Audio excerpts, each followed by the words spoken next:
আসসালামু আলাইকুম। আজকে রান্না করলাম ভেন্ডি দিয়ে দুম্বার মাংস। তো মাংস সিদ্ধ করব। পরে পাতিলে তেল দিয়ে পেঁয়াজ ভালো করে ফ্রাই করে আদা রসুন দিয়ে ভালো করে কষাবো। পরে মশলা দেবো হলুদ, গোলমরিচ দিয়ে একটু কষাবো। কষানো শেষ হলে টমেটো 1 কেজি পরিমাণ টমেটো ব্লেন্ডার করে দিব। পরে এটা ভালো করে কষাবো। পরে এই যে ভেন্ডি, ওই টমেটো সসের ভিতরে ভেন্ডি দিব 1 কিলো পরিমাণ। পরে 2টা রসুন, আনাম রসুন দিয়ে দিছি।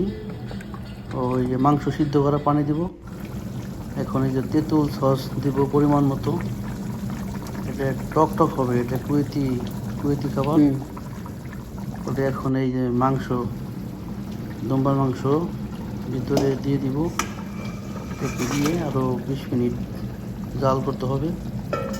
তারপরে রান্না শেষ। এই তো রান্না শেষ, সাথে সাদা ভাত। এই তো রান্না শেষ। এটা হচ্ছে কুয়েতি খাবার। খানাটা খেতে অনেক মজা। সবাই ভালো থাকবেন।